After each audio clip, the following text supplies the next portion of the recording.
I'm going to read a post via my Facebook friend Bruce Hunter, and the original post was a series of rules or guidelines written by Thomas Hodd, who was the editor of the literary magazine, the Antigonish Review, and Hodd is somebody that I've always had a soft spot for because he wrote a very good essay several years ago entitled Stop Calling Non-Canadian Writers Canadian, about the phenomenon of writers who have spent, maybe 2 or 3 years in Canada when they were very young.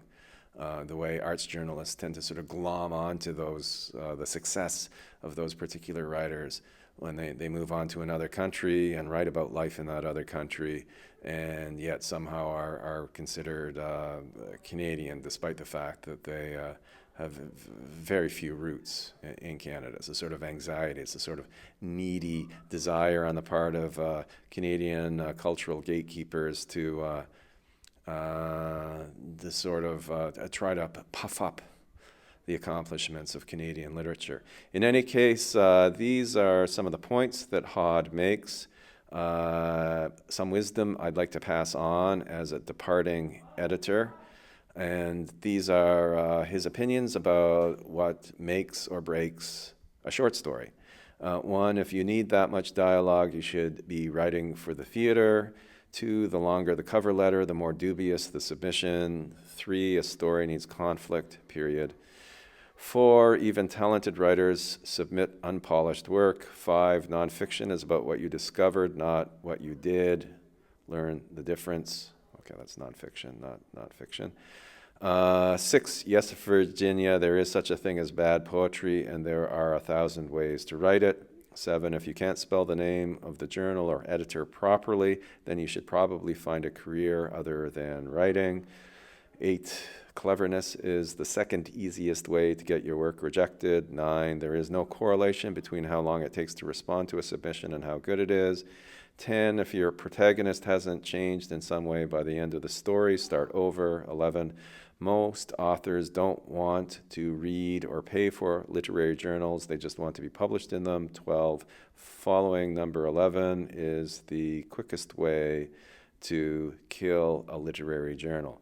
Now, so the focus is on short stories, but Hodd also touches on some criteria that he has for poetry and nonfiction.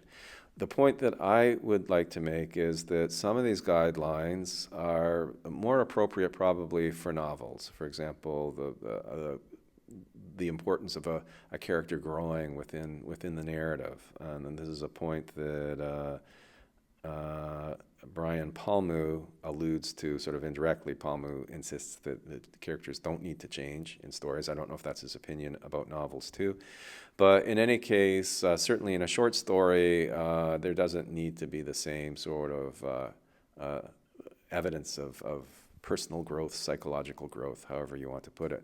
But one point that I would like to make is that of the major literary art forms, theater, poetry, the short story, and the novel, it's obvious that theater has sort of, over time, kind of been marginalized, and that marginalization has happened to the short story as well. Now, I think the short story has a lot of potential.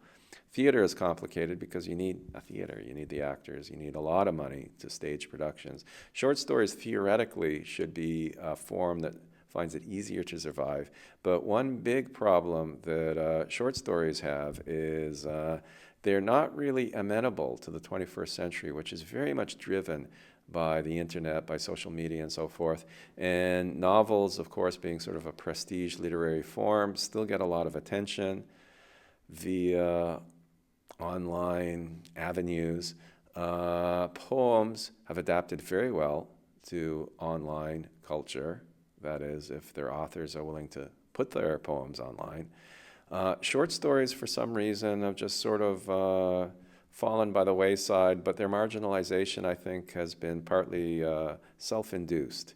And I think that's a tragedy. And I would also like to underline that I personally think that short stories should start experimenting more with new media. There's no reason why you need to have your short story published in a print journal, for example. Some of the best short story magazines that I've encountered in the past few years have been online only.